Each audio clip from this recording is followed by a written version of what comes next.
Olá, meu amigo, minha amiga. É bom ter a sua companhia mais uma vez aqui no programa Teólogos. Você já sabe, nós estudamos a palavra de Deus com tempo, com calma e com profundidade. Queremos conhecer o texto bíblico, mas acima de tudo, temos interesse em conhecer melhor a vontade de Deus e viver a vontade de Deus em nossa vida.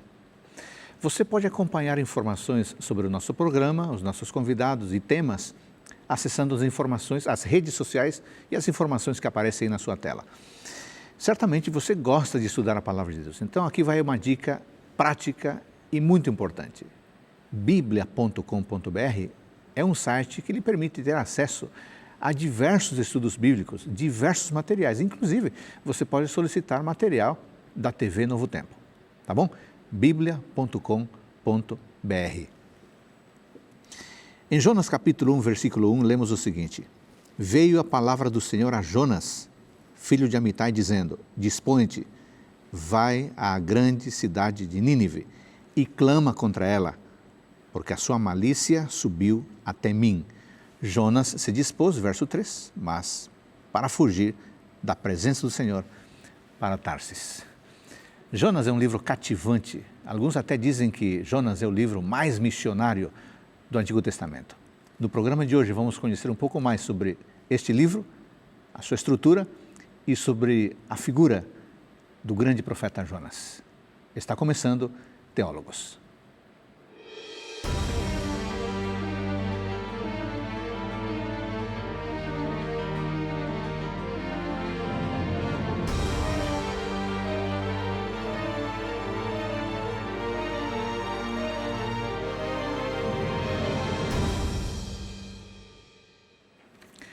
No programa de hoje vamos tratar do profeta e do livro de Jonas.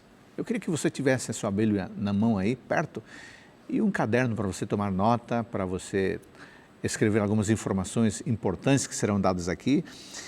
Eu tenho aqui comigo hoje a presença de dois amigos que são especialistas na literatura do Antigo Testamento.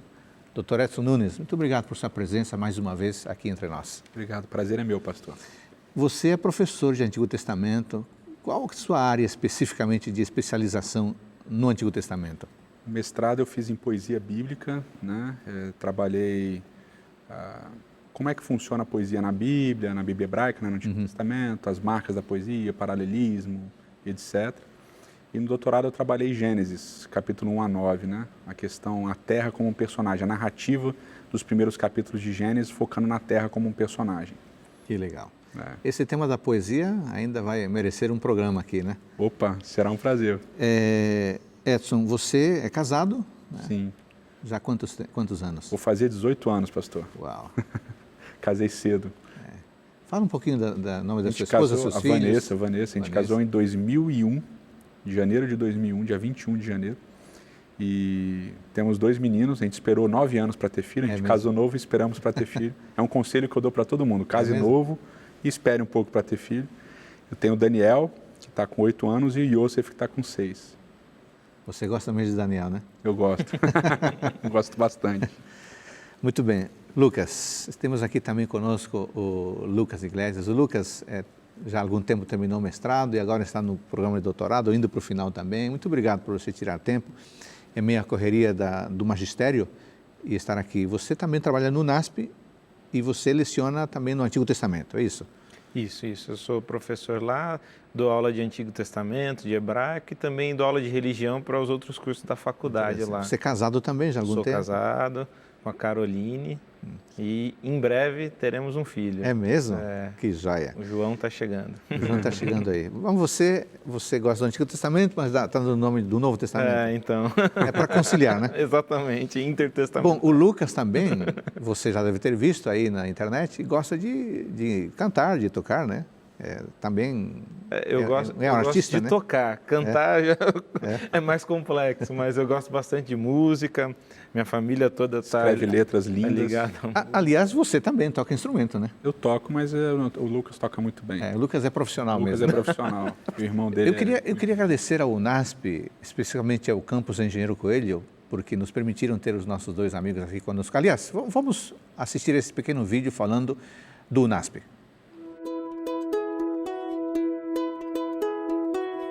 Conforme os princípios da filosofia adventista de educação, a escola ideal é um ambiente tranquilo, saudável e ecológico, longe da poluição visual, sonora e ambiental dos grandes centros urbanos. É por isso que o NASP Campus Engenheiro Coelho está localizado em um município com pouco mais de 15 mil habitantes, rodeado de verde e tranquilidade. Temos aqui cursos de graduação, especialização e mestrado em educação. Além disso, o corpo docente é dos mais qualificados, composto em sua maioria por mestres e doutores. Esse é o nosso campus, um ambiente cosmopolita, moderno, engajado e ecologicamente consciente. Esse é o NASP Engenheiro Coelho.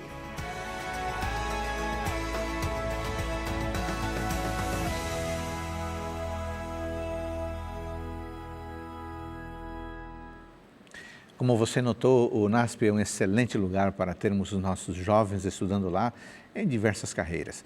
Se quer ter mais informação, então tome nota do site, unasp.edu.br. Muito bem, Lucas, vamos começar com você. O nosso tema de hoje é o livro de Jonas. É um pequeno livro de 4 capítulos. Eu tenho certeza que o nosso amigo ouvinte já ouviu falar e muitos já leram o livro de Jonas. Vamos seguir a sequência aqui que o próprio livro apresenta, os capítulos, são 4. No capítulo 1, Lucas, Deus chama o profeta.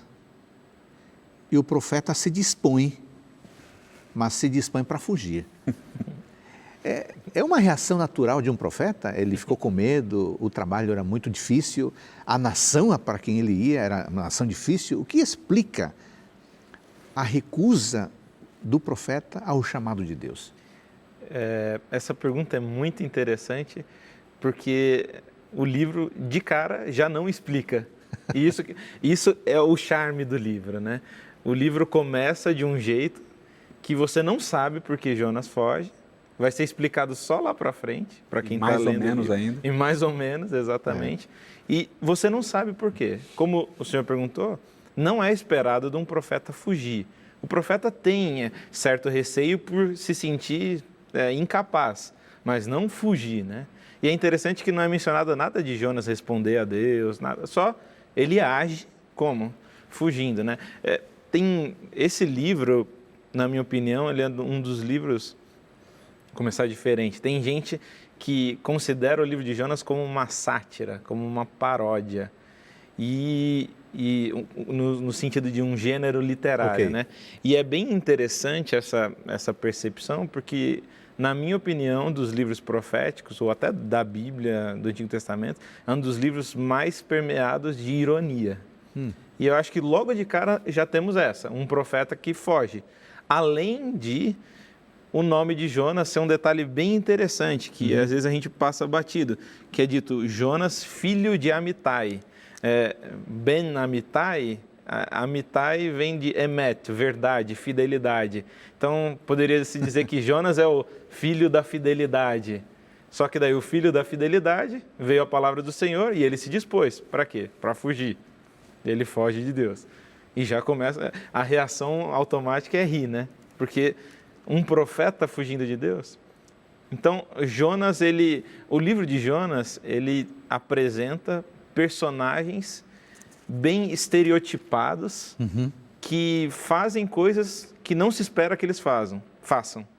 Então, se espera que o profeta seja fiel. Jonas já começa sendo infiel e fugindo. Se espera dos habitantes, dos marinheiros, uma reação. E como nós vamos ver... Oi? Eles têm outra. E eles têm exatamente outra. Então, a expectativa é criada, mas ela é quebrada logo na sequência. Porque eles não cumprem com a expectativa, né? Estaria correto pensar, Lucas, que essa reação de Jonas ao longo do texto retrata a reação da humanidade em relação ao processo da salvação e a postura de Deus em relação ao mesmo tema? A humanidade não crê na salvação de alguns. O profeta não crê. Mas Deus insiste na salvação desse povo que aparentemente não tinha muito futuro. Porque o profeta, ele é apresentado como um sujeito descrente, um indivíduo egoísta, com uma visão bem limitada. A humanidade não age de certa forma assim, e isso pode ser retratado aqui no texto? Eu acho bem interessante esse paralelo, não que tenha uma relação linguística, Claro. nada, mas de certa forma é o que acontece no Éden, né? Deus vai atrás do ser humano, o ser humano fugindo de Deus. Aqui, obviamente, é diferente por ser um comissionamento específico e a gente não saber por que ele está fugindo, mas sim, Jonas, a gente vai ver mais para frente, né? Dando um spoiler já, né? Jonas, ele foge porque ele tem uma percepção errada da misericórdia divina.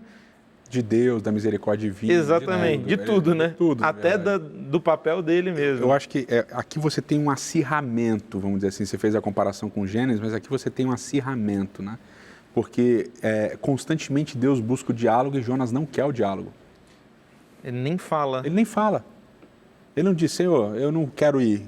Que seria o que você esperaria, como o Lucas falou, constantemente tem uma quebra de expectativa, né? E por o livro ser pequeno, né, porque quando você tem isso numa grande narrativa, isso causa impacto maior. Aqui, como o livro é menor, o impacto é menor também. Mas como acontece o tempo todo, aí que você percebe essas quebras de expectativa, né? Então você tem que ficar atento. Quando diz que Jonas, Deus veio a palavra do Senhor dizendo, e Deus fala, que você espera naturalmente a resposta, e a resposta não vem, vem uma ação. E não é a ação de ir, né, aonde Deus mandou, mas é a ação de não ir. Agora, Edson... De ir para outro lugar. Edson, ou seja, é um acirramento, porque não tem nem resposta. Deus não tem Não há nem diálogo, resposta. né? Deus inicia o diálogo, e é como se Jonas olhasse para Deus, Deus falou, ele vira, ele vira e vai embora. Ele vira e vai embora. Imagina, é impressionante. Imagina a reação nossa Se isso com alguém, acontecesse, né? Imagina a reação de Deus. Agora, o verso 3 nos diz que a fuga de Jonas não foi necessariamente para Tarsis, é a fuga da presença do Senhor. Presença O que do significa isso? Aqui, ó, o engraçado é que ele sabe que ele não pode se esconder, e aí tem outra coisa, né? Ele se esconde. Mesmo sabendo que ele não pode se esconder, ele se esconde. Né? Eu não posso fugir da presença do Senhor, mas ele foge. Então, é outra quebra de expectativa, né? Então, ele não responde, ele vai para o fundo do barco. Nínive, isso eu gosto de mencionar também, quando a gente lê lá Gênesis capítulo 10, que vai falar das nações se dividindo e tal, você vê que Nínive ela faz parte de um grupo de cidades fundadas por um indivíduo chamado Nimrod. Ele vai fundar Babel, ele vai fundar Nínive também. Acaba que Nínive fica com os assírios, né, com o povo que vai ocupar depois os assírios. E talvez esse seja um detalhe, né, contextual, os assírios eram inimigos bem chatos assim de Israel. Não eram os mais comuns, porque Israel vivia brigando com os filisteus, mas os assírios eram inimigos assim bem violentos, bem duros, etc. e tal. E Jonas foge simplesmente para o outro lugar, ele quer fugir da presença de Deus, e ele desce, aqui vem outra coisa, né? Ele desce para Jope. Essa linguagem do descer também é sempre interessante, né? Você sobe para encontrar com o Senhor. Quando Israel vai encontrar com o Senhor, ele sobe para encontrar com o Senhor. Tem os salmos de subida. Exatamente. Né? Fugindo dele é uma descida. Exatamente. Então, fugindo dele já é uma descida. Então, ele desce para Jope, ele quer ir para um lugar distante, ele vai para outro lugar para fugir da presença do Senhor. E fugindo, ele vai para o fundo do navio. Vai para o fundo do navio. Que desce mais ainda. Desce mais ainda. Esse movimento geográfico é importante. Importantíssimo, importantíssimo. E é interessante essa presença do Senhor, literalmente é da face de Deus, né? E é interessante como a face de Deus na Bíblia está associada à bênção, né? Então, resplandeceu o rosto sobre ti. A juízo também, né? Então, também é juízo. Quando Deus ele ergue o rosto, é juízo positivo. Quando ele vira o rosto, é juízo negativo. Então, a face de Deus está associada à sua bênção, maldição, mas está associada a juízo. A ação dele. A ação dele. Agora, no verso 12, Lucas, nós somos informados de que o profeta é consciente de tudo isso, né? Exatamente. Eu sei, por minha causa, sobreveio. Agora, é interessante, você mencionou de relance, de passagem assim, não se esperava essa reação assim comedida, né, das pessoas do navio, também como não se esperava a fuga do profeta. Não é isso? Sim. E essa quebra de expectativa é atenuada no versículo 5, quando diz assim, que os marinheiros, cheios de medo, clamavam cada um ao seu Deus, etc. Aqui a palavra clamar é o kará em hebraico. E ela aparece no início em referência ao que Jonas tinha que fazer. Só que Jonas não clama E quem clama pela primeira vez, depois do pedido divino, quem? Os marinheiros. Não se esperava isso deles. Exatamente, não se esperava, são eles que clamam. E eles clamam aos deuses, ok. Só que tem um livro que eu gosto bastante, um comentário sobre o livro de Jonas, em inglês chama Forma e Conteúdo no Livro de Jonas, de um escritor chamado Magonet. E ele fala que o livro de Jonas tem um fenômeno do growing phrases, então as frases crescentes, né? E uma das frases é essa do medo. Então fala aqui no versículo 5 que os marinheiros estavam cheios de medo, clamavam, etc. Daí depois, mais para frente, a gente vê no versículo 10, falam que os homens, Nashim, né, estavam possuídos de grande medo. Então agora é grande medo. E daí no fim, no versículo 16, temeram, pois, esses homens em extremo. De novo, Gadol. Só que agora tem um acréscimo final que é quem que eles estão temendo? A Deus. A Deus. Isso que é irônico, porque assim, eles estão temendo, começa a tempestade, eles temem mais ainda, daí quando acaba a tempestade é que o temor cresce mais. Por quê? Eles reconhecem o motivo da tempestade e quem eles tinham que temer, que era o Deus verdadeiro. Agora, Edson, o profeta foge, mas Deus está no controle, né? O verso 4 diz que o Senhor lançou sobre o mar um forte vento, e o 17, que o Senhor deparou um grande peixe. Sim, Deus está acompanhando. Esse é das questões do profetismo, né, que a gente gosta de falar. O profeta, ele às vezes, ele pode até ir para onde ele quer, mas ele nunca é livre o suficiente, porque ele recebeu uma mensagem de Deus para transmitir essa mensagem, e Deus espera que ele transmita. A questão da ironia também, do cará, né, do chamar, é porque Deus fala com Jonas para Jonas clamar. E Jonas não responde. E agora quem clama são os marinheiros. Né? E Jonas continua sem falar com Deus depois. Ele continua sem conversar com Deus. Ele reconhece que é Deus que está mandando a tempestade. Ele reconhece que aquilo é por causa dele ter fugido, mas ele não fala com Deus ainda assim. Muito bem, mas no capítulo 2 ele vai falar com Deus. Vai, mas aqui eu quero... desculpa. Nós vamos retomar esse tema, esse tema aí, a sua fala, no próximo bloco, onde vamos entrar na oração de Jonas. Estamos tratando hoje do livro de Jonas. Voltamos num instante.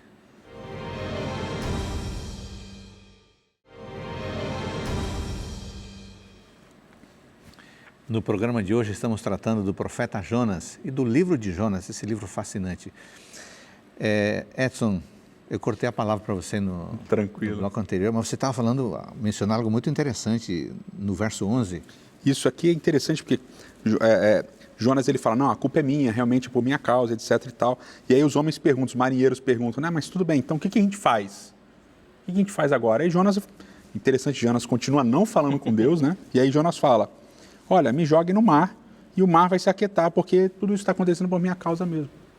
E ele ele prefere morrer do que para Nínive, né? Esse é o primeiro ponto, que acho que todo mundo, quando fala de Jonas, fala isso. Ele prefere morrer do que para Nínive. Mas aqui ele continua sem falar com Deus, sabendo que Deus era o causador daquilo, e ele joga a responsabilidade da morte dele em cima dos marinheiros. Me jogue no mar e tudo vai ser resolvido. Ele não podia pular? Não, ele pede para os marinheiros jogarem ele. Aí olha a resposta dos marinheiros, que também é uma resposta inesperada. Verso 13, capítulo 1 de Jonas. Entretanto, os homens remavam, esforçando-se por alcançar a terra, mas não podiam, etc. Ou seja, eles não querem jogar Jonas no mar. Eles querem salvar Jonas. Mas Jonas está fugindo de Nínive porque Jonas não queria pregar para Nínive e salvar Nínive. E Jonas não quer nem salvar ele mesmo, porque ele não quer nem falar com Deus sobre ele, sobre a situação. Então ele prefere morrer. Então aqui tem uma série de ironias. Acho que o Lucas tem mais uma, do grande mal, né? Sim, no início, no versículo 2, é dito assim, que o mal da cidade sobe a Deus, né? E daí chega no versículo 7, os marinheiros dizem, vinde e lancemos sortes para que saibamos por causa de quem nos sobreveio esse mal. Então Jonas é aquele que deveria ir para falar contra o mal da cidade. Agora é o causador do mal. Agora ele é o causador do mal. E além disso, os marinheiros, no versículo... O chefe dos marinheiros, aqui no versículo 6, é ele que fala com Deus. No início fala assim, Jonas, levanta, dispõe, e cará, clama. Agora, o mestre fala assim, o que você está fazendo aqui, agarrado no sono, versículo 6, levanta, de novo, e invoca, cará. Então, Jonas que tinha que levantar e invocar, e agora o chefe dos marinheiros está lembrando Jonas, olha, talvez imperceptivelmente, né, ele tenha dito as palavras de Deus, mas ele está trazendo de volta a história, reforçando o levantar e clamar. E no verso 14, os marinheiros é que clamam. Eles é que cará para Elohim, para Deus. Eles é que vão clamar a Deus. Ou seja, Jonas tem que ir e falar de Deus. Ele não faz. Ele não fala. A tempestade vem, ele vai morrer, ele não clama a Deus. Ele não fala com Deus. Quem vai falar com Deus a primeira vez no livro? Com Deus mesmo, porque antes eles falam com os deuses, né? Sim. Agora, com Deus mesmo, são os marinheiros pagãos. Você já falou no primeiro bloco, Lucas, mas não é uma explicação para essa insensibilidade, inclusive com a própria vida? Como é que eu sendo... A verdade é que se eu sou insensível comigo mesmo, eu também não tenho sensibilidade com os outros, mas de onde vem essa apatia? Não, existe uma explicação, isso com certeza existe. A questão que eu quis colocar era mais assim, como que a história é construída. Okay. Então, há um propósito, ao se escrever essa história, de não contar ela de início. E eu, leitor, vou lendo a história sem saber o motivo de Jonas estar fugindo. E eu fico naquela, poxa, mas espera aí, ele não é o profeta? Ele está fugindo por quê? Deve ter um motivo sensato para ele fugir. E eu vou nessa, só que vai sendo construída uma imagem desse profeta que é totalmente oposta à realidade. E essa insensibilidade, para mim, ela está ela está disfarçada na oração do capítulo 2. Podemos entrar agora? Podemos. Aqui? Eu acho que ela está disfarçada. O motivo da insensibilidade de Jonas está disfarçada na oração dele. Que é muito mal compreendida, né? Muito mal compreendida. Porque a gente geralmente lê essa oração como uma coisa, olha, oração bonita, como Jonas se arrependeu. Né? Mas aí quando a gente lê a oração calmamente, então, como o programa Teólogo se propõe Vamos ler a oração calmamente agora. Vamos ler. Vamos lá. Eu leio? Por favor, você lê. Então Jonas, do ventre do peixe, chorou ao Senhor, seu Deus, e disse, na minha angústia clamei ao Senhor, e ele me respondeu. Do ventre do abismo gritei, e tu me ouviste a voz. Pois me lançaste no profundo, no coração dos mares, e a corrente das águas me cercou. Todas as tuas ondas e as tuas vagas passaram por cima de mim. Agora vamos parar, é bom parar, né? Olha só, verso 3, né, que a gente acabou de dizer. Pois me lançaste. Quem lançou Jonas? Não foi Deus. Não foi Deus. Quem pediu para ser lançado na água? Foi ele. E aqui é passivo. Entendeu? Passivo. Como assim? Primeiro ponto, né? Segundo, a partir do verso 4, né? Então eu disse, lançado estou diante dos teus olhos, tornarei porventura a ver teu santo templo? Lançado estou dos teus olhos. Quem se lançou dos olhos de Deus? Foi ele. Quem quis fugir da presença de Deus? O texto e fica parecendo que não foi ele que tomou atitude. As duas falas foi como se tivesse acontecido. Aconteceu, o Senhor fez isso, mas é ele que causou tudo isso. Então a gente vê que na oração não começa nem num bom tom. Né? Aí verso 5, né? Outra coisa, ele está preocupado com o templo. Senhor, quando é que eu vou ver o santo templo? Quando é que eu vou ver o santo templo? Essa é uma característica do judeu. Então, esse é um aspecto que a gente vai falar depois. Aparece nos Salmos, né? Só que é curioso que nos Salmos o distanciamento do fiel do templo é feito pelos inimigos. Exatamente. E daí ele está acusando Deus, peraí, então Deus é o inimigo? Ele está acusando Deus de inimigo dele? No final das contas, Deus é o causador do distanciamento dele. Ele está jogando a culpa dele ter fugido, dele ter sido sido jogado na água e estar longe do templo em Deus, sendo que ele fez tudo isso. É um absurdo a oração de Jonas, na verdade, né? E só piora. Só piora. Aí ele vai, as águas me cercaram até a alma, o abismo me rodeou e as algas se enrolaram em minha cabeça. Desculpa, Edson, te interrompendo. Uma linguagem que nos Salmos é metafórica. Aqui, literalmente, ele está com alga na cabeça. Tá mesmo. Aí ele vai lá, verso 6, né? Desci até os fundamentos dos montes, desci até a terra, cujos ferrolhos se correram sobre mim para sempre. Contudo, fizeste subir da sepultura a minha vida, ó Senhor, meu Deus. Agora ele reconhece, é um ponto positivo. Okay. Deus me manteve vivo. Sim. Ele sabe que é Deus que manteve ele vivo. Sim. Ok? Mas continua. Quando dentro de mim desfalecia a minha alma, eu me lembrei do Senhor e subiu a ti a minha oração no teu santo templo. Opa! Aos que se entregam à idolatria vã, abandonam aqueles que lhes é misericordioso. Mas com a voz do agradecimento eu te ofereci sacrifício. O que votarei, pagarei. Ao Senhor pertence a salvação. Aqui tem uma série de coisas que são horríveis, né? Então, basicamente, o que ele está fazendo? Senhor, se o Senhor me salvar, eu prometo ir no templo e oferecer sacrifício. Ok? A minha oração é muito boa. Eu espero que o Senhor escute a minha oração. Né? A misericórdia, né? Ele fala que os que se entregam à idolatria Então, abandonam, né? Aí vem o negócio, né? Assim, quem é o idólatra na história são os marinheiros e é Nínive. Mas quem abandona o Senhor é Jonas. E no fim da tempestade, os marinheiros estão adorando a Deus. E no Jonas fim o Jonas está na barriga do peixe, né? Ele foi para o peixe. Ou seja, quem abandonou, na verdade, ele fala, os idólatras abandonam a Deus. Mas quem abandonou foi ele. Ou seja, ele está, entre aspas, dizendo que ele é um idólatra, sem perceber. Ele está tão confuso nas ideias dele, e ele termina com essa parte da oração, que é um absurdo dentro do relato da religião bíblica, que é a questão do seguinte: Senhor, se o Senhor me tirar dessa, eu vou voltar no templo e vou oferecer sacrifício. Porque a minha oração que está subindo, diante de ti, ela é boa. Eu espero que o Senhor escute. E eu estou te prometendo que eu vou fazer um sacrifício. Mas eu não posso fazer esse tipo de promessa? Então, essa é a questão. Quando você vai para a literatura bíblica, quando você vai para o texto bíblico, desde Levítico, Deuteronômio, as bênçãos e maldições, né, a gente sempre acha que a questão toda é uma barganha. Eu faço, Deus faz, eu faço, Deus faz, eu faço, Deus faz. E a gente percebe que toda vez que o povo faz isso, eu vou fazer para receber, Deus fala assim, não. Isso a gente vê claramente em Isaías capítulo 1. Vocês estão vindo me adorar, achando que vocês vão receber bênçãos? Não, não é assim que funciona. Vocês têm que viver uma vida reta, uma vida justa e tal, que vocês não estão vivendo. Não é só vir aqui oferecer sacrifício e está resolvido o negócio. E por isso que Deus é tão duro e chega a rejeitar, né? E rejeita, ele fala, meus olhos estão fechados, meu ouvido não escuta vocês mais. Não aceito o sacrifício. Eu não aceito vocês. Porque a questão toda é, Jonas quer oferecer sacrifício, mas ele continua descumprindo a vontade de Deus. E quando a gente vai para as bênçãos e maldições, eu não sei, acho que a gente não tem tempo, mas quando a gente vai para as bênçãos e maldições, Levítico 26 e Deuteronômio capítulo 28... Vamos lá. Porque tem um aspecto em Levítico 26 que eu gosto bastante, que deixa muito claro essa questão da barganha. Então a gente lê lá a partir do verso 3. Eu vou ler e pular aqui algumas partes, né? Então, a partir do verso 3 diz assim, se andardes meus estatutos, guardares meus mandamentos e os cumprides, então vos darei as vossas chuvas no seu tempo, a terra dará sua messe, a árvore dará do campo dará seu fruto, a debulha se estenderá a vindima. Ele vai dando várias bênçãos, né? Isso. Ele fala todas as bênçãos relacionadas à terra, à multiplicação, né? Gravidez, vai ter muitos filhos, etc. e tal. Agora, olha lá o verso 11.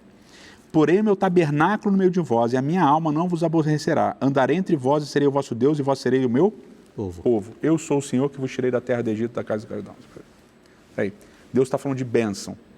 Então ele vai dizer, se vocês obedecerem, eu vou fazer isso, isso e isso. E quando ele chega no final do texto, ele fala assim, a bênção maior é que eu vou colocar o meu tabernáculo no meio de vocês, e vocês vão ser o meu povo, eu vou ser o Deus de vocês, porque eu sou o Senhor que tirei vocês do Egito. Assim, bom, ok. O tabernáculo já existia? Já. Já tinha sido inaugurado? Já. Já estava no meio do povo? Já. Antes da aliança, antes desse processo de bênção e maldição. E o fato dele ser o Deus de Israel e o povo ser o povo dele. Já. Em Êxodo capítulo 19 ele já fala isso, vocês são meu povo e tal. Ou seja, as bênçãos já foram dadas antes de Israel resolver aceitar a aliança, que é capítulo 24 do livro de Êxodo. Né? Aceitaram, fazem o processo da aliança. Ou seja, as bênçãos vêm pela misericórdia de Deus. A manutenção das bênçãos vem através da obediência. Porque a gente não recebe as bênçãos por merecimento. Por merecimento. A gente recebe as bênçãos por misericórdia de Deus. Sim. Então Jonas aqui, ele está barganhando com Deus assim, me livra agora, porque eu vou te oferecer sacrifício. Deus fala assim, não é assim que funciona, meu amigo. Mas, vem a parte final, né, o último verso, falou, pois o Senhor ao peixe, esse vomitou o Jonas na terra, né? E aí, não significa que Deus entrou no processo da barganha. Então, não, mas aqui a ironia está no uso da palavra vomitar. Porque a gente acha que é positivo, né? Ah, Deus então falou para o peixe vomitar a Jonas, etc. e tal. Mas vômito na Bíblia é sempre, não é às vezes, é sempre negativo. Esse é o único animal que vomita, né? É o único animal que vomita na Bíblia. Fala. Não, é como se a reação àquelas palavras fosse uma só. A única saída é vômito. Então, que você só tem vômito de bêbados e de pessoas que comeram muito na Bíblia. São essas as únicas pessoas que vomitam. Então, esse é o único caso de um animal que vomita. Mas a palavra vômito é sempre negativo, ou seja, o negócio não é positivo. O resultado da oração não é positivo, é negativo. vomitado, ou seja, o negócio, a oração, como o Lucas falou, não foi boa não, foi ruim. Além do fato que o Edson mencionou, né, ele promete os votos e sacrifícios, só que no fim do capítulo 1, quem faz sacrifício e votos são os marinheiros. E depois não é dito em nenhum outro momento do livro que Jonas cumpriu. E ele nem diz assim, eu vou obedecer e depois eu vou lá. Não, ele quer ser salvo do peixe para voltar para Jerusalém. Ele não quer ser salvo do peixe para pregar para Nínive. Ele continua desobediente. Agora, quando ele menciona no verso 9, finalzinho, ao Senhor pertence a salvação, não há um processo de reconhecimento? Sim, mas é porque ele está barganhando. Está numa angústia, né? Senhor, eu vou te oferecer. Eu só posso ser salvo por você. Você é o único que pode me salvar dessa situação. Mas você vai me salvar porque a minha oração está bonita. E porque eu vou te oferecer um sacrifício depois. É esse o processo aqui. Em outras palavras, é porque eu mereço, né? É porque eu mereço. É absurdo o negócio.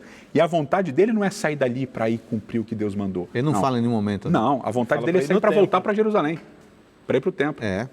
Então, a oração de Jonas é extremamente negativa e termina com um tom negativo sutil que o narrador está dando. E o peixe vomitou Jonas na terra. Então, embora esse vômito significasse a salvação física de Jonas? Sim, é negativo. É negativo porque... É negativo. Porque a palavra vômito, como você disse... É como se ele fosse o álcool que embebeda é como se fosse um veneno. E a comida, quando o cara come muito, aquela comida faz mal. Então, Jonas está fazendo mal para o peixe.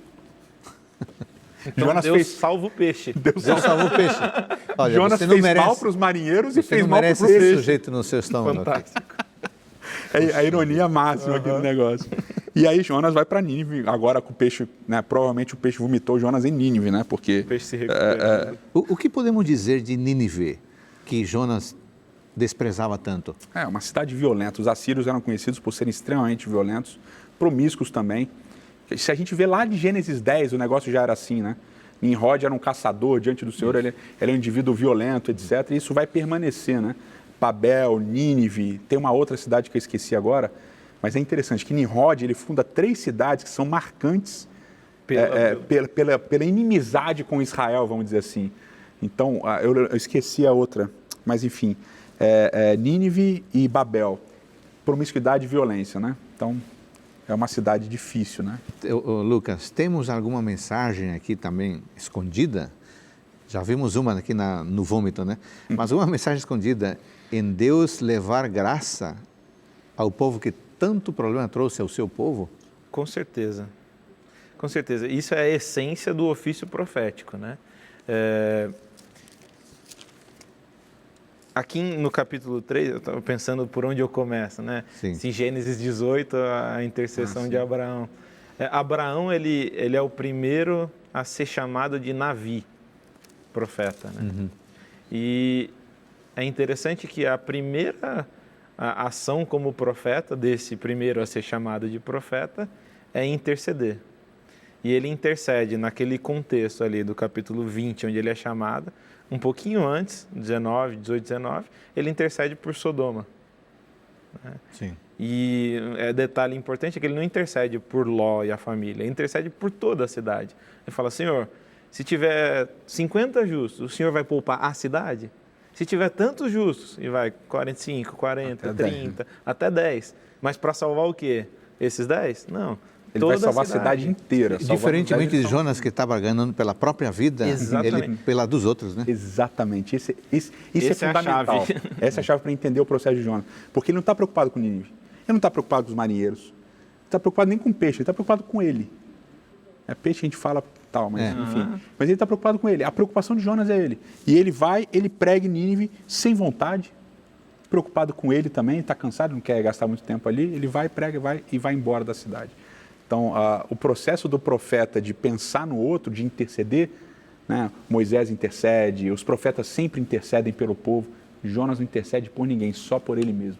Quando ele clama na oração, pela primeira vez que ele clama, é por ele. É por ele. Na minha angústia, clamei. E baseado na oração dele. A minha oração é tão bonita, Senhor, eu vou sacrificar para o Senhor. Então, é difícil. Jonas é um cara difícil. E o sermão dele...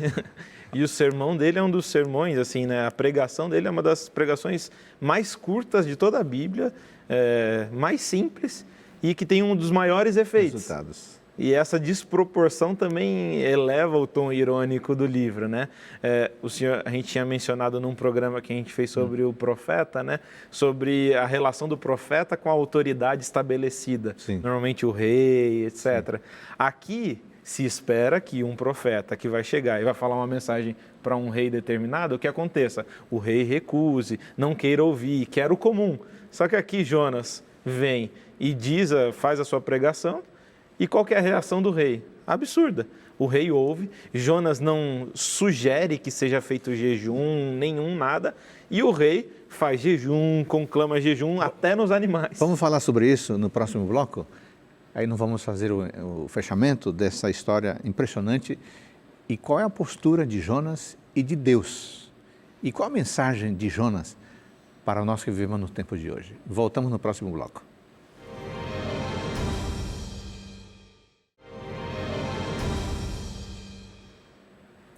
No programa de hoje estamos tratando do profeta Jonas e a história que envolve o seu ministério aqui no livro de Jonas. Edson, terminamos o bloco anterior comentando sobre já o retorno de Jonas para a sua função no cumprimento da missão que Deus havia lhe dado. Mas é curioso realmente o discurso dele, muito curto e parece que sem essa sensibilidade que se esperava de alguém que sabia que o juízo viria sobre o povo, né? A gente percebe uma discrepância da pregação de Jonas aqui com outros profetas e outros personagens bíblicos. Por exemplo? Por exemplo, José, né? Quando José vai interpretar o sonho do faraó, né, uma mensagem de juízo, né? Vão ter 7 anos de fartura, depois vão ter 7 anos de fome e tal na terra, mas olha, rei, faça isso, não sei o que lá e tal. Ele vai dando uma série de conselhos também para o faraó, mas ele é super polido na maneira como ele fala com o faraó. Quando você vai para Daniel também, principalmente no capítulo 4, né, que é da doença de Nabucodonosor, né, ele fala, rei, vive eternamente, que isso seja para os teus inimigos e não para você, que isso não aconteça com você e tal. Então, esses personagens eles têm todo um cuidado e etc. E também é interessante que geralmente eles falam com o rei diretamente, né? Sim. Representando a nação e tudo, né? Aqui, o que parece é que Jonas, primeiro, não está preocupado com a nação, com ninguém, ele está simplesmente falando o que ele quer, mas ele não tem essa sensibilidade para falar que vai ser todo mundo destruído. Ele porque, e a gente vai ver aqui na continuação do capítulo 3 e 4, que ele não quer que eles sejam salvos, né? Ele realmente quer que eles sejam destruídos, né? Eu acho que esse é um ponto interessante. A ênfase do seu discurso, né, ainda 40 dias e Nínive será subvertida, é sobre a tragédia. Sobre a tragédia. Não sobre a necessidade de uma conversão, digamos assim. Sim. Desculpa interromper. Aí tem um detalhe bem interessante, que a palavra rafar ou rapar, ela pode ser traduzida tanto como destruída, como subvertida, no sentido de mudar, virar de cabeça para baixo. E em alguns contextos em Deuteronômio ela é usada para conversão. E isso para mim é muito interessante, por quê? Porque aparentemente esse caráter polissêmico aí da palavra, ele indica que, na minha opinião, enquanto você considera um dos dois significados somente ou isoladamente, você faz igual Jonas. Para Deus, o anúncio de destruição também é a oportunidade de salvação. Conversão. Para os ninivitas também. Então, para tanto Deus como os ninivitas, os dois significados são possíveis. E juntos eles promovem a mudança no povo. Agora, para Jonas, não. Porque para Jonas, se ele avisar que vai ser destruída e ela não for destruída, isso é um problema para ele. E para o povo e etc. Agora, por que essa preocupação de Jonas em... tira a minha vida, eu sabia que o Senhor é clemente. Por que ele está preocupado na transmissão de um Deus que é misericordioso? Não é com Deus a preocupação, é com Ele próprio. As pessoas não iriam confiar mais no seu discurso? É com a moral dele, né? Ele está preocupado com a moral dele diante do profeta, né? Diante do nível. Eu falei alguma coisa e aquilo não foi cumprido, né? Não foi cumprido. Agora, esse motivo aqui como é que eu posso dizer? Essa sequência temática, essa sequência literária, ela é interessante, né? O profeta fica irado, né? E aí tem um diálogo. Tá? O profeta fica irado, capítulo 4, verso 1, né? Sim. Diz assim, Com isso, desgostou-se Jonas extremamente e ficou irado. E orou ao Senhor: Senhor, não foi isso que eu disse, estando ainda na minha terra, por isso me adiantei, fugindo para Tarsis, pois sabia que és Deus clemente, como você acabou de ler, que és Deus clemente, misericordioso, tardio em ira-se, etc. Peço-te, pois, ó Senhor, tira a minha vida, porque melhor é morrer do que viver. E disse o Senhor: é razoável essa tua ira? Né? O profeta fica irado, e aí Deus vem e pergunta: é razoável essa tua ira? Essa conexão aqui, ela aponta diretamente para uma outra história bíblica curiosa, que é Caim e Abel, lá em Gênesis capítulo 4. Lá os dois vão oferecer, né, ofertas a Deus. A oferta de Abel é aceita, a oferta de Caim não. E aí Caim fica irado, e Deus chega para Caim e pergunta: é razoável essa tua ira? E aí Caim responde nada primeiro, e depois ele vai lá e mata o irmão, né? Então, é interessante porque nos dois casos, tanto Jonas quanto Caim, eles estão irados pelo relacionamento que Deus tem com o outro. Isso. Né? Então, Caim está irado porque Abel foi aceito por Deus, e Jonas está irado porque Nínive foi aceito por Deus. Então, é interessante que ambos não consideram o relacionamento que eles mesmos têm com Deus, eles ficam preocupados com o do outro. Então, Caim, em vez de pensar, poxa, né, na narrativa de Gênesis 4 é muito impactante porque não aparece nenhuma vez na narrativa Deus falando com Abel. Nenhuma vez. Mas Deus fala com Caim 2 vezes naquela narrativa.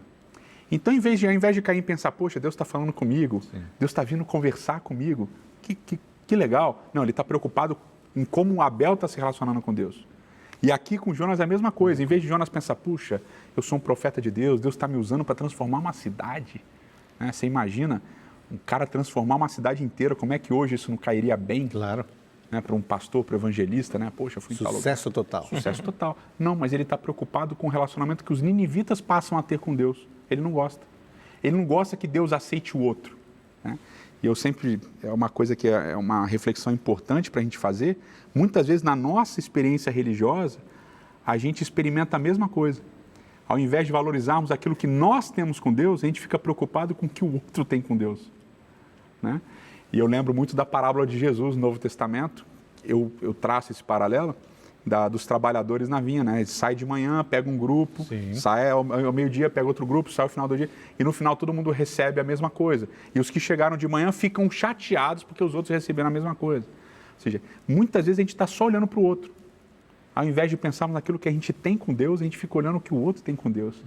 E isso gera opressão, que é o caso de Jonas. Questionando o modo de Deus agir, né? Com o outro. É. O que você tem que se preocupar com o outro?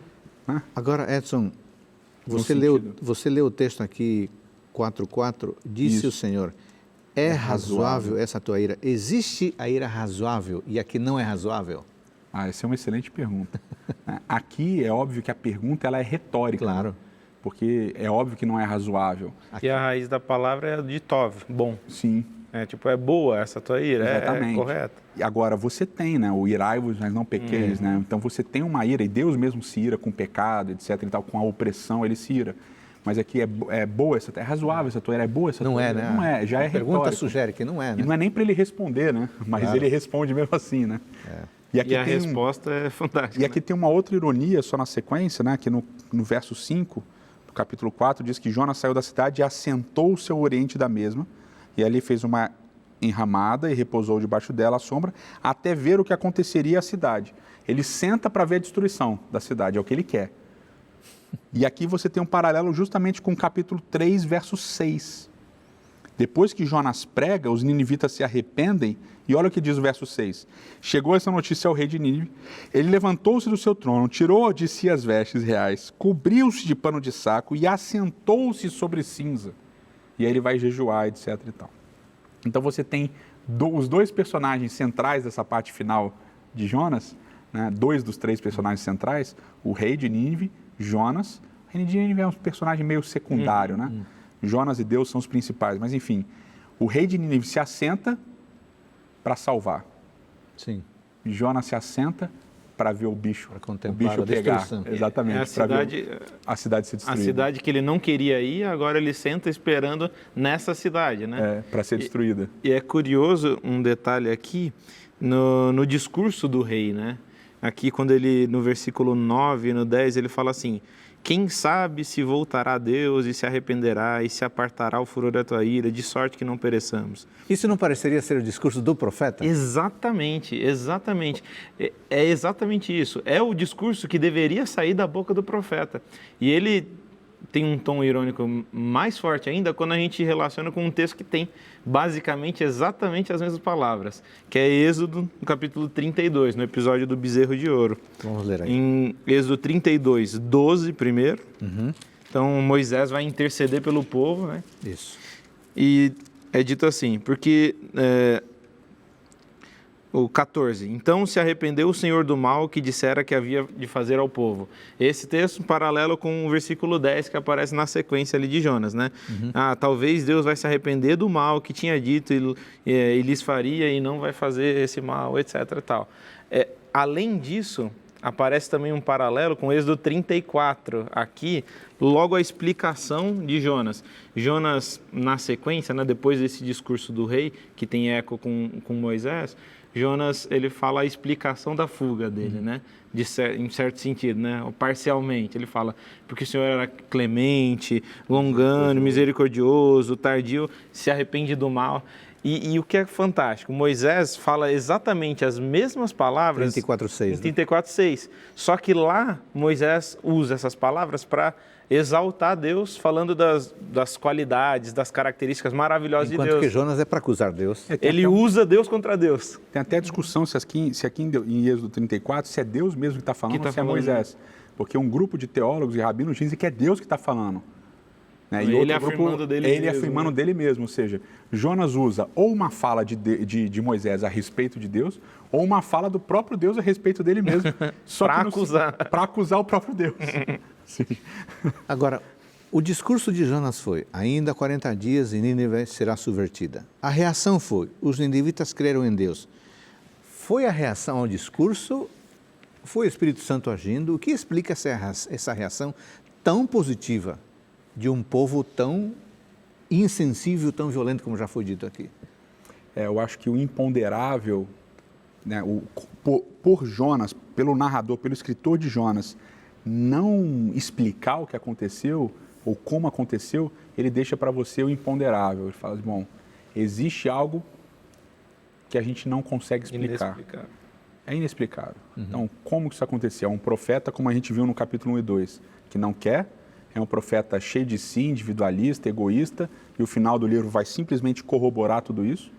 Pregou mal e porcamente, não queria pregar, mas a cidade se arrependeu. Todo mundo, inclusive o rei, vestido de pano de saco, os animais e tudo. Por que isso aconteceu? O livro não explica. É um milagre. E é interessante isso, né? Porque em Mateus 12, quando Jesus vem falar do sinal de Jonas, e a gente muitas vezes fala, o sinal de Jonas é que Jonas é um tipo de Jesus, porque ele ficou 3 dias. Só que é interessante que, aparentemente, o que Jesus está falando do sinal de Jonas é o sinal porque os fariseus estão querendo um sinal, é de muitos se arrependerem. Exatamente. Então, ao invés de ser...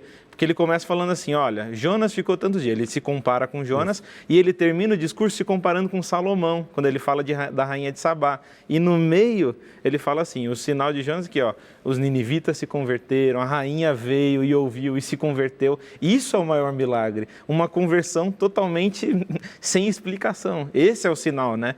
E enquanto todo mundo espera coisas miraculosas, milagres, etc., o maior sinal não é visto, que é o da conversão de uma cidade e de outros. Muito bem. Nós estamos nos encaminhando para o fim do nosso programa. Nós temos aí alguns minutos para pensar algumas lições da vida do profeta e do livro de Jonas. O que nós podemos destacar? Nós temos as pessoas que nos acompanham, são líderes, são membros de igreja, são interessados. O que aprender de Jonas e o que não aprender de Jonas? Bom, eu acho que tem um detalhe importante, que é uma coisa que a gente sempre menciona, é como o livro de Jonas termina, né? Sim. O livro de Jonas termina com uma pergunta, né? Jonas se assenta, como eu falei, né? A gente leu aqui, ele se assenta para ver a destruição. E aí vem uma planta, Deus faz nascer essa planta, ela cresce. Mesmo verbo para o peixe e o mesmo verbo para o vento e para o verme, né? Então é tudo Deus fazendo, né? Deus fazendo tudo. E aí faz sombra na cabeça de Jonas, e aí ele manda no dia seguinte um verme, alguma coisa, né? A planta morre, e aí Jonas fica irado de novo, e ele fala, melhor me é morrer do que viver, né? Sim. A gente vê que não é bem assim, porque quando ele foi para a barriga do peixe, ele não queria morrer, né? Então perguntou Deus de novo, é razoável a tua ira por causa da planta? Ele respondeu, é razoável minha ira até a morte. Então, E é engraçado, porque ele está querendo viver para ver os outros morrerem, agora ele fala que ele quer morrer, né? Não faz muito sentido, mas enfim. Aí o verso 10 e 11, que é o final, tornou o Senhor, tens compaixão da planta, que não te custou o trabalho, a qual não fizeste crescer, que numa noite nasceu, numa noite pereceu. E não hei eu de ter compaixão da grande cidade de Nínive, em que há mais de 120 mil pessoas que não sabem discernir entre a mão direita e a esquerda, e também muitos animais? Né? Então ele termina com uma pergunta, e geralmente quando você termina com uma pergunta, ou uma pergunta dentro do texto que não tem resposta, né, para ajudar o nosso ouvinte ou telespectador, geralmente quando você tem uma pergunta que não é respondida, essa pergunta é para o leitor. Então, quando você termina o livro de Jonas com uma pergunta, você, na verdade, está deixando a pergunta no ar. Porque como ela não tem resposta na narrativa, a pergunta quem tem que responder é quem está lendo. Sim. Agora, movido por todo o contexto do livro. Por todo o contexto do livro, exatamente, exatamente. Um contexto de graça, de recepção, misericórdia. Exatamente. Então, quando você olha para a história de Jonas, né, e você, trazendo para a nossa vida religiosa, o primeiro que a gente falou nesse bloco, né, recapitulando de trás para frente, será que eu tenho que me preocupar tanto com a religião do outro, ou com a maneira como o outro se relaciona com Deus? Será que eu não tenho que estar mais preocupado com a maneira como eu me relaciono com Deus? Né? Porque Jonas está só preocupado com Nínive, né, como Caim. Está preocupado com Abel. O segundo aspecto a minha religião é baseada numa barganha. Será que eu acho que eu sou bom diante de Deus? Será que eu acho que eu mando bem diante de Deus? Porque isso não é positivo, isso é negativo. Né? Isso é bem negativo. E a terceira coisa, que eu acho que tem a ver com a ironia que o Lucas mencionou bastante no início, é o seguinte, será que eu estou cumprindo a função para a qual Deus me chamou, ou será que eu estou fazendo o que eu acho que deveria fazer, né? Em vez de falar de Deus, clamar a Deus, eu na verdade estou fugindo dele. Né? Eu até acrescentaria um outro, que é a questão da misericórdia, né? Que é a misericórdia, não tem quem não possa receber dessa misericórdia, né? Misericórdia não está associada a merecimento. Misericórdia é misericórdia, é imerecida, né? Então, Jonas, ele está irado porque Nínive recebe dessa misericórdia, sendo que para ele talvez só Israel pudesse receber essa misericórdia, mas a misericórdia é para todos, independente de religião, denominação, quem quer que seja. Aqui no caso, tratando de inimigo, né? No caso, até inimigo do povo, né? Amigos, hoje tratamos de Jonas e do livro de Jonas. Aprendemos muitas coisas, porque fica a lição que a pergunta final sugere. Qual tem sido a nossa preocupação? Temos vivido a vida a partir da graça que nós mesmos experimentamos? Temos sido misericordiosos? Deus precisa nos lembrar constantemente que temos que ser misericordiosos, ou como Jonas somos insensíveis à dor do outro e nos assentamos no lugar para ver o outro sofrer? Esse não pode ser o nosso papel. Que Deus abençoe você, a mim, a sua família, a nossa família, para que, como Deus, sejamos graciosos com todos, porque Ele é com cada um de nós. Obrigado por sua companhia, obrigado, pastor Edson Nunes, pastor Lucas Iglesias, e a você. Que Deus abençoe. Até o próximo programa, Teólogos.